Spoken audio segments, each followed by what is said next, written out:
வணக்கம். நம்ம இந்த வீடியோவில் எதை பற்றி பார்க்க போகிறோம்னா 7 எலிமெண்ட்ஸ் ஆஃப் லீடர்ஷிப் ஸ்டைல் அப்படின்னு ஒன்று இருக்குது. இந்த புக்கு, அதாவது இதுவும் ஒரு அருமையான புக்லேருந்து எடுத்தது தான். அந்த ஐடியா மட்டும்தான் நம்ம அங்கேருந்து எடுக்கிறோம். ஆனால் எக்ஸாம்பிள்ஸு, உதாரணங்கள் இதெல்லாம் நம்ம வெவ்வேறு இந்தியன் கான்டெக்ஸ்ட்லேருந்து நான் சொல்கிறேன். இந்த புக்கோட பேர் வந்து beyond entrepreneurship BE 2.0. Beyond entrepreneurship BE 2.0 அப்படின்னு ஒரு அருமையான புக்கை எழுதினவங்க ஜிம் காலின்ஸ் அண்ட் பில் லேசியர் அப்படின்னு 2 பேரும் சேர்ந்து எழுதியிருக்காங்க. இந்த அருமையான புக்கை உங்களுக்கு மெட்ராஸ் மாதிரி பெரிய சிட்டியில் போனீங்கன்னா பேமெண்ட்லேயே பைரேட்டட் எடிஷன் கிடைக்கும். தயவு செஞ்சு இதை வாங்கி படிங்க. இதில் வந்து அருமையான ஒரு ஐடியா சொல்கிறாங்க. ஒரு தலைவர் என்றால் என்ன, வாட் இஸ் லீடர்ஷிப் அப்படின்னு சொன்னால் அவர் சொல்லக்கூடிய விளக்கம் ரொம்ப அருமையாக இருக்குது. அதை நான் திருப்பியும் படிக்கிறேன். ஒரு தரத்துக்கு 2 தரமாக நான் படிக்கும்போது உங்களுக்கு அது புரியும். True leadership only exists if people follow when they would otherwise have the freedom not to follow. இதையே தமிழில் சொல்லப்போனால் உண்மையான தலைமை என்னவென்றால் ஒரு தலைவர் சொல்வதை கேட்க வேண்டாம் என்ற சுதந்திரம் ஒருவருக்கு இருந்து, ஆனாலும் அவர் தலைவர் சொல்வதை கேட்டால் அதற்கு பெயர்தான் தலைமை, அவர்தான் தலைவர். இதுக்கு முன்னாடி இந்த இந்தியாவில் உன்னதமான 2 அரசியல் தலைவர்கள் இருந்தார்கள். அவர்கள் காட்டிய வழி மிக மிக மிக அருமையான தலைவர்கள். இன்றைக்கும் அவங்கள பற்றி தான் பேசிகிட்டு இருக்காங்க இந்தியா பூரா. ஒன்று வந்து மகாத்மா காந்தி, இன்னொருவர் வந்து காமராஜ். ஸோ இந்த 2 தலைவர்களும் அவங்களுடைய வாழ்க்கை பயணத்தில் அவர்கள் என்னவெல்லாம் பேசினார்களோ ஃபிலாசபி, அதை வாழ்ந்து காட்டிய அருமையான தலைவர்கள் தான் மகாத்மா காந்தி, திரு காமராஜ் அவர்கள். மகாத்மா காந்தி நேஷ்னல் லெவல், காமராஜ் அவர்கள் தமிழ்நாட்டு அளவில். பெருந்தலைவர் காமராஜ்னு இன்றைக்கி கூட சொல்கிறாங்க.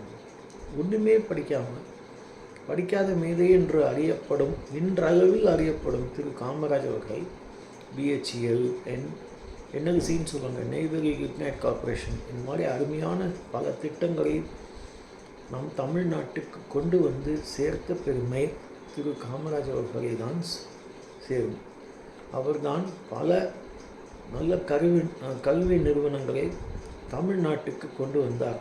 IIT மெட்ராஸ் இன்று அளவில் உலக அளவில் இந்திய அளவில் நம்பர் 1 என்று போற்றப்படும் IIT மெட்ராஸ் வந்து அவரால் உருவாக்கப்பட்டது தான். அவர் இல்லை என்றால் IIT மெட்ராஸ் இங்கே வந்திருக்காது. திருச்சியில் NITன்னு சொல்லுவாங்க, national institute of technology, regional engineering college, அதை உருவாக்கியவரும் திரு காமராஜ் அவர்கள் தான். ஸோ இதில் வந்து இதே புக்கில் 7 எலிமெண்ட்ஸ் ஆஃப் லீடர்ஷிப் ஸ்டைல் அப்படின்னு சொல்கிறாங்க. அது என்னங்கிறத முதல்ல பார்க்கலாம். அதுக்கப்புறம் அதில் மொத்தம் 4 தான் நம்ம இன்றைக்கி பார்க்க போகிறோம். மொத்தம் 7. ஒன்று ஆத்தென்டிசிட்டி, இன்னொன்று வந்து டிசிசிவ்னஸ், இன்னொன்று வந்து ஃபோக்கஸ், இன்னொன்று வந்து பர்சனல் டச், இன்னொன்று வந்து ஹார்ட் ஆர் சாஃப்ட் ஸ்கில், இன்னொன்று வந்து கம்யூனிகேஷன் ஸ்கில்ஸ், இன்னொன்று வந்து எவர் ஃபார்வர்ட். ஸோ இன்றைக்கி மொத்தம் 4 தான் பார்க்க போகிறோம். ஆத்தென்டிசிட்டி ஒன்று, டிசசிவ்னஸ் ஒன்று, ஃபோக்கஸ் இன்னொன்று, பர்சனல் டச் இன்னொன்று. ஸோ இன்று கொஞ்சம் பிஸ்னஸ் ஓரியன்டேஷன், அதாவது பிஸ்னஸ் எக்ஸாம்பிளில் தான் நம்ம சொல்லுவோம். அரசியல் தலைவர்கள் மகாத்மா காந்தியும் காமராஜ் பற்றியும் பேசியாச்சு. இருந்தாலும் நம்ம இதை பற்றி பேசும்பொழுது பிஸ்னஸ் எக்ஸாம்பிள் சொன்னால் இந்த ரெலவென்ஸ், இந்த BBA MBA படிக்கிறவங்களுக்கும் மற்றவர்களுக்கும் அது உபயோகமாக இருக்கும். ஆத்தென்டிசிட்டி என்றால் என்ன? ஆத்தென்டிசிட்டி என்றால் நீங்கள் என்ன சொல்கிறீர்களோ, what is your business philosophy, அதை மிஷன்னு சொல்லுவாங்க. இது முன்னாடியே நம்ம இந்த வீடியோவை பார்த்துருக்கோம். விஷன் ஸ்டேட்மெண்ட், மிஷன் ஸ்டேட்மெண்ட், நம்ம கம்பெனி எதற்காக இருக்கின்றது, என்னவெல்லாம் செய்ய போகின்றது என்பதை விளக்குவதற்கு தான் விஷன் ஸ்டேட்மெண்ட், மிஷன் ஸ்டேட்மெண்ட். ஒருத்தர் சொல்கிறார், நாங்கள் ரொம்ப சிம்பிளாக இருக்கோம், ஸோ அவர் வீட்டில் எக்கச்சக்கமான ஒரு 10 கோடி ரூபாய்க்கு செலவழித்து ஒரு வீடை அலங்காரம் பண்ணாலோ, இல்லை ஆஃபீஸில் எக்கச்சக்கமான பணம் செலவழித்து பண்ணாலோ, அது வந்து விஷன் ஸ்டேட்மெண்ட்டோட சேருமா? சேரவே சேராது. ஸோ இதில் வந்து முக்கியமான 2-3 தலைவர்களை பற்றி நாம் சொல்லியே ஆக வேண்டும். இது நாராயணமூர்த்தி ஆஃப் இன்ஃபோசிஸ். அவர் என்ன சொல்லுவார்? நான் முதல்ல 6:20க்கு நான் ஆஃபீஸ்க்குள்ளே நுழைஞ்சு நான் வேலை செய்து மற்றவர் எல்லோரும் ஆஃபீஸை விட்டு கிளம்பி போனப்பறம் நான் திரும்பி போவேன். என்னுடைய பர்சனல் அசிஸ்டண்ட், அப்போ அவங்க பேர் லலிதான்னு நினைக்கிறேன், அவங்க வந்து ஃபஸ்ட்டு எனக்கு முன்னாடி வந்துடக்கூடாது, நான் வந்து போயிடணும் அந்த ஆஃபீஸ்க்குள்ளே, அவங்க வரத்துக்கு முன்னாடி நாங்கள் இருக்கணும். அப்படி உழைத்த ஒரு நான் திரு நாராயணமூர்த்தி. இன்னைக்கு பல ஆயிரம், கிட்டத்தட்ட 1,00,000 கோடின்னு சொல்கிறாங்க, கோடிகளில் பல கோடி லாபம் பார்த்த ஒரு நிறுவனம் தான் இன்ஃபோசிஸ். நிறைய பேருக்கு இந்த விஷயம் தெரியாது. ஆனால் இதை பற்றி நம்ம சொல்லும்போது ரொம்ப பெருமையாக இருக்கின்றது. ஏன்னா என்னுடைய தந்தையார் அந்த நிறுவனத்தில் வேலை செய்தவர். பிஹெச்இஎல் ட்ரிச்சின்னு சொல்லுவாங்க. பிஹெச்இஎல் ட்ரிச்சிங்கிறதும் காமராஜ் உருவாக்கிய ஒரு தொழிற்சாலை தான். இதில் ஃபஸ்ட்டு ஜென்ரல் மேனேஜரோட பேர் வந்து ஆர்எஸ் கிருஷ்ணன். அவர் இப்போது இல்லை, அவர் மறைந்து விட்டார். ஆனால் அவர் இருந்த காலத்தில், அவர் வேலை செய்த காலத்தில் ட்ரிச்சி கல்ச்சர் என்பதை உருவாக்கி ஒரு வேலையை எடுத்துக்கொண்டால் அதை செய்யாமல், அந்த வேலையை செய்யாமல் அந்த இடத்தை விட்டு நகர மாட்டார். கொஞ்சம் ஒரு 2 நிமிஷம் 10 நிமிஷம் பிரேக்கை தவிர ஒரே இடத்துல இருந்து ஒரு பெரிய மிஷினரி இன்ஸ்டால் பண்ணும் பொழுது 3 நாட்கள் கிட்டத்தட்ட 72 மணி நேரம் ஒரே இடத்தில் அவர் வந்து அதை வேலை செய்து முடிக்கும் வரை அங்கேயே இருந்தார் என்று ஒரு பெரிய என்ன சொல்கிறது, லெஜெண்டரி ஸ்டோரின்னு சொல்லுவாங்க இங்கிலீஷில். அந்த மாதிரி ஒரு அனுபவத்தை இன்றும் பல பேர் அங்கே வேலை செஞ்சு கொஞ்சம் ரிட்டையர் ஆனவங்க கூட அங்கே தான் இருப்பாங்க பக்கத்தில். அவங்கள கேட்டிங்கன்னா அவங்க சொல்லுவாங்க திருச்சி கல்ச்சர் எப்படி கொண்டு வந்தாருங்க. இன்றளவில் ஒரு அருமையான ஸ்கூல் அங்கே நடக்கிறது, ஒரு சிபிஎஸ்சி ஸ்கூல். அதுக்கு இன்றும் அதுக்கு பேர் RS Krishnan higher secondary school. ஏன்னா அவர் வேலை செய்யும் பணி காலத்தில் இறந்து விட்டார் ஹார்ட் அட்டாக்கில். ஆனால் அவருடைய கல்ச்சர், திருச்சி கல்ச்சர்ன்றது இன்றளவில் ஒரு பெரிய மாபெரும் லாபம் ஈட்டக்கூடிய ஒரு தொழிற்சாலையாக பிஹெச்இஎல் இன்று வளர்ந்து இருக்கின்றது என்றால் அவருடைய ஆத்தென்டிசிட்டி. நம்ம என்ன சொல்கிறோமோ அதை தான் செய்யணும். சொல்கிறத செய்வோம் அப்படின்னு சொல்லணும். சொல்கிறத மட்டுமே செய்யணும். ஏதோ ஒருத்தர் வந்து ஒரு தலைவர், ரொம்ப நிறைய பேர் பார்க்கலாம் அரசியலில் கூட, ஏதோ ஒரு அளவுக்கு செய்வாங்க. உதாரணத்துக்கு ஒரு மழை பெஞ்சுது அப்படின்னா அந்த இடத்துல வந்து சீஃப் மினிஸ்டரை போய் நிற்கிறத கூட பார்க்கணும் சில சமயத்தில். அது பேர் தான் ஆத்தென்டிசிட்டி. ஏன்னா பொதுமக்களோட தோல் கொடுத்து அவர்களுடைய கஷ்டங்களில் பங்கேற்று சில பேர் செய்கிறாங்க. சில சீஃப் மினிஸ்டர்ஸ் இருக்காங்க இந்தியாவில், குறிப்பாக தமிழ்நாட்டில் இருக்காங்க. அந்த மாதிரி செய்வது தான் ஆத்தென்டிசிட்டி. அடுத்தது என்ன? டிசிசிவ்னஸ்னால் முடிவு எடுத்து அந்த முடிவை செயல்படுத்தி அந்த முடிவிலிருந்து கொஞ்சம் கூட பின்வாங்கக்கூடாது. ஹேவல்ஸ் என்ற ஒரு நிறுவனம் கடந்த 10 ஆண்டுகளில் ஒவ்வொரு கம்பெனியாக வாங்கி எலக்ட்ரானிக் குட்ஸ்ன்னு சொல்லக்கூடிய டிவி, மிக்சி, இந்த எலக்ட்ரிக்கல் குட்ஸ் அத்தனையும் உள்ளே கொண்டுட்டாங்க. ஃபேன்ஸ், இப்போ ஏசியில் கூட உள்ளே கொண்டு தான் சொல்கிறாங்க. எல்லாத்தையும் உள்ளே வந்துட்டாங்க. ஏசியில் இருக்காங்க அவங்க. ஹேவல்ஸுங்கிறது குஞ்சுலாய்டு அப்படிங்கிற ஒரு கம்பெனி இருந்தது, அவங்கள்ட்டேருந்து அதை வேலை கொடுத்து வாங்கிட்டாங்க. இன்றைக்கி ஹேவல்ஸுங்கிறது தான் ரொம்ப பெரிய பேர். ஃபேன்ஸை பொறுத்த மட்டும் எல்லாருமே ஹேவல்ஸ் ஃபேன்ஸ் தான் வாங்குவாங்க. அதே மாதிரி தான் ஏஷியன் பெயிண்ட்ஸ். அவங்க வந்து வெளியிலேருந்து வேறு எந்த பிஸ்னஸ்க்கும் போகல, ஒரே பிஸ்னஸில் தான் இருக்காங்க. டிவிஎஸ் குரூப்பு, ராணியன், முருகப்பா குரூப்பு, இவங்கெல்லாம் ஒரேடியாக ஒரு முடிவு எடுத்துட்டாங்கன்னா அந்த முடிவு விட்டு அவங்க வெளியில் போனதே கிடையாது. ஃபோக்கஸ் என்றால் ஒரு தொழிலை நன்றாக செய்வது, அதை மட்டுமே செய்து உலக தரத்தில் உருவாக்குவது. இப்போ தான் ரீசெண்டாக நம்ம சன் டிவியில் திரு வேலுச்சாமின்னு நம்ம மஹேந்திரா அண்ட் மஹேந்திரா கம்பெனியில் ஒரு பெரிய பதவியில் இருப்பார், பிரசிடெண்ட்டாக இருக்கார். அவர் பேசிய ஒரு வீடியோ வந்து வைரலாக இருக்குது. இப்போது சன் டிவி அதை வந்து ரெக்கார்ட் பண்ணி இப்போது சன் நெக்ஸ்ட்டில் நீங்கள் போட்டு பார்க்கலாம். வேலுச்சாமி அவர்கள் சாதாரண மிக மிக சாதாரண ஒரு குடும்பத்திலிருந்து இன்று பிரசிடெண்ட் அளவில் உயர்ந்திருக்கின்றார். அவர் வந்து BMW கார் இருக்குது இந்தியாவில்.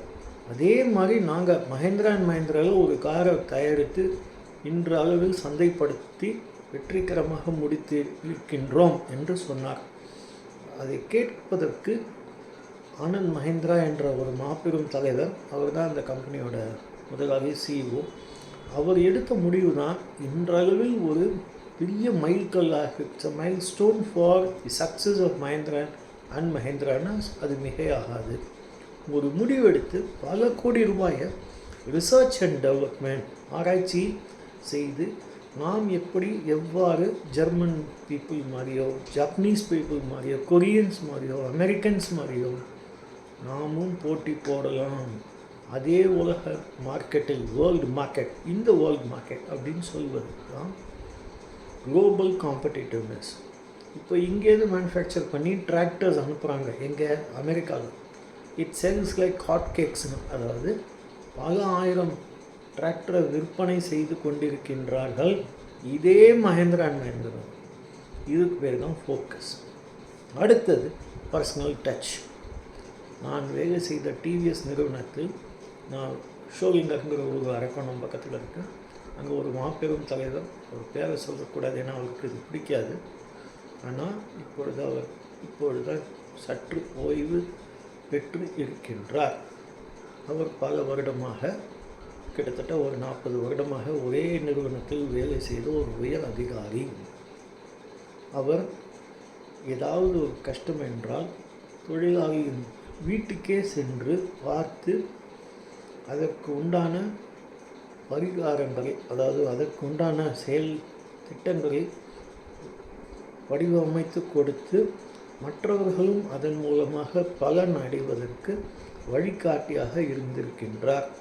உதாரணத்துக்கு அதே ஷோவிங்கரில் ஒரு காலனி இருக்குது, எங்கெல்லாம் நாங்கள் டிவிஎஸ் டவுன்ஷிப்னு சொல்லுவோம்.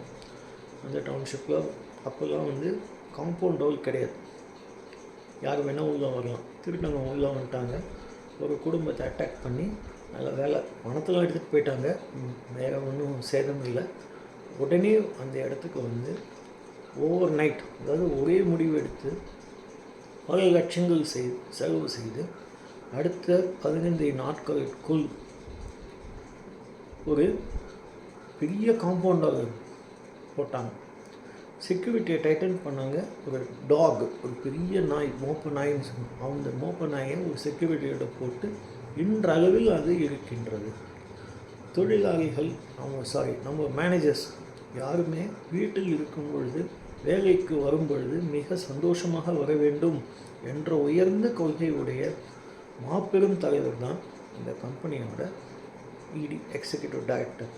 இன்றளவும் பிரேக்ஸ் இந்தியா என்று அறியப்படும் அந்த அருமையான கம்பெனி மிக மிக நல்ல லாபத்தை ஈட்டக்கூடிய கம்பெனியாக இருக்கின்றது என்றால் அதற்கு அவர் பேரை சொல்லக்கூடாது, அவர் செய்த மதத்தான சாதனை தான் இன்றளவில் பல ஆயிரக்கணக்கான மக்கள் அவரே தான் பேசுவாங்க, அவரை பற்றி தான் பேசுவாங்க. ஏன்னா அவங்க பேரை சொல்கிறதுல எனக்கு கொஞ்சம் கூட தயக்கம் கிடையாது, ஆனால் அவர் அதை விரும்ப மாட்டார். இவ்வளோ ஒரு அருமையான கம்பெனியில் நான் வேலை செய்ததுக்கு எனக்கு மிக மகிழ்ச்சி. அதுவும் குறிப்பாக ஹியூமன் ரிசோர்ஸஸ் என்ற மனிதவள மேம்பாடு துறையில் நான் வேலை செய்தேன். அதில் கற்றுக்கொண்ட பாடம் பர்சனல் டச் என்றால் என்ன அப்படிங்கிறத அவர்கிட்ட தான் கற்றுக்கணும். ஒரு நாளைக்கு நாங்கள் என்ன பண்ணுறோம், மிக மிக ஒரு எமர்ஜென்சி சுச்சுவேஷனில் 11 மணிக்கு தாண்டி நாங்கள் வேலை செஞ்சிட்ருந்தோம். அவர் எதற்கு என்ன தோன்றுறது என்ன தெரியல. அவரும் அவருக்கு தனி பங்களோ இருக்குது அந்த ஃபேக்ட்ரியில். வந்து விட்டார். அவங்க எல்லோரையும் இந்த 14 மணிக்கு வேலை செய்கிறதுக்கு தான் அவங்களுக்கு சம்பளம் கொடுக்குறேன், நான் முதல்ல மூட்டை கட்டி வச்சுட்டு வீட்டுக்கு போங்க அப்படின்னு. நாளைக்கு ஆடிட் சார், நாளைக்கு ஆடிட், அதெல்லாம் பார்த்துக்கலாம் போங்க அப்படின்னு துரத்தி விட்டார். அதாவது ஒரு வேலை செய்யும் பொழுது ஏதோ 1 மணி நேரம் 2 மணி நேரம் வேலை செய்தால் தவறு இல்லை. தொடர்ச்சியாக அவ்வாறு செய்வது அவருக்கு பிடிக்காது என்பது நன்றாக தெரிந்தது தான். ஆனாலும் அவர் சத்தம் போட்ட உடனே வேறு வழியில்லாத நாங்களாம் மூட்டை கட்டிட்டு ஊருக்கு போயிட்டோம். ஆனால் அவ்வளோ ஒரு அருமையான ஒரு மனிதன். இன்றளவில் அவர் மிக மிக உயர்ந்த ஒரு தலைவராக அறியப்படுகின்றார். as it he represents true leadership because he is not only decisive, he was very focused, he was very authentic, but he was also what we call as he had a personal touch. Personal touchனா ஒரு தனி மனிதனுடைய உணர்ச்சிகளையும் உணர்வுகளையும் மிக மிக நன்றாக புரிந்து கொண்ட ஒரு மாபெரும் தலைவர் தான் அந்த தலைவர். இந்த வீடியோ உங்களுக்கு பிடிச்சிருக்கும்னு நான் நினைக்கிறேன். இந்த 4 மட்டும்தான் நம்ம இன்றைக்கி பார்த்தோம். அது ஆத்தென்டிசிட்டி என்றால் நாம் என்ன சொல்கிறோமோ அதை செஞ்சு காட்டுறது. இன்றைக்கி உங்கள் வேர்ல்டு கிளாஸ் குவாலிட்டின்னு சொல்லுவாங்க. அது ஒரு விஷன் ஸ்டேட்மெண்ட்லேயே இருக்குது. டிவிஎஸ்னால் குவாலிட்டி தான், பிரேக்ஸ் இந்தியானா வேர்ல்டு கிளாஸ் குவாலிட்டி தான். ஒரு டிசிசிவ்னஸ், ஒரு முடிவு எடுத்துட்டாங்க, அதுலேருந்து பின்னும் வாங்கவே மாட்டாங்க. அடுத்தது ஃபோக்கஸ். நான் முன்னாடியே சொன்ன மாதிரி ஏஷியன் பெயிண்ட்ஸ் மாதிரியோ, பிஹெச்இஎல் மாதிரியோ, டிவிஎஸ் மாதிரியோ, முருகப்பா மாதிரியோ, இல்லை சிம்சன் குரூப் மாதிரியோ ஃபோக்கஸ்ங்கிறவங்ககிட்ட அப்படின்னா என்ன அர்த்தங்கிறது இவங்ககிட்ட இருந்தால் கற்றுக்கணும். ஒரே தொழிலை செய்வாங்க, ஆனால் பல வருடமாக செய்து அதில் நம்பர் 1 இந்த வேர்ல்டு அப்படின்னு சொல்லக்கூடிய அளவுக்கு உயர்ந்து நிற்பாங்க. குளோபலி யூ ஷுட் காம்பீட் அப்படின்னா மற்ற கம்பெனியோட இந்தியாவில் போட்டி போராது, உலக அளவில் போட்டி போட வேண்டும் என்ற ஒரு அரிய கருத்தினை செயல் வடிவம் கொடுத்து இன்றளவும் வெற்றிகரமாக செயல்படுத்தி கொண்டிருக்கின்றார்கள். இதுதான் ஃபோக்கஸ். அடுத்தது என்ன? Personal touch. ஒரு தனி மனிதனுடைய உணர்வுகளுக்கும் உணர்ச்சிகளுக்கும் தேவையான அளவு மதிப்பு கொடுத்து நடந்து கொள்வது தான் பர்சனல் டச். இதுதான் நான் பல வருடமாக பல கம்பெனியில் வேலை செய்து கற்றுக்கொண்ட ஒரு சில பாடங்கள். இந்த வீடியோ உங்களுக்கு பிடிச்சிருக்குன்னு நினைக்கிறேன். தயவு செஞ்சு இதை மற்றவங்களோட ஷேர் பண்ணுங்கள், இதை லைக் பண்ணுங்கள், என்னுடைய சேனலுக்கு கொஞ்சம் சப்ஸ்கிரைப் பண்ணி ஆதரவு கொடுங்க. மிக்க நன்றி. தேங்க்யூ.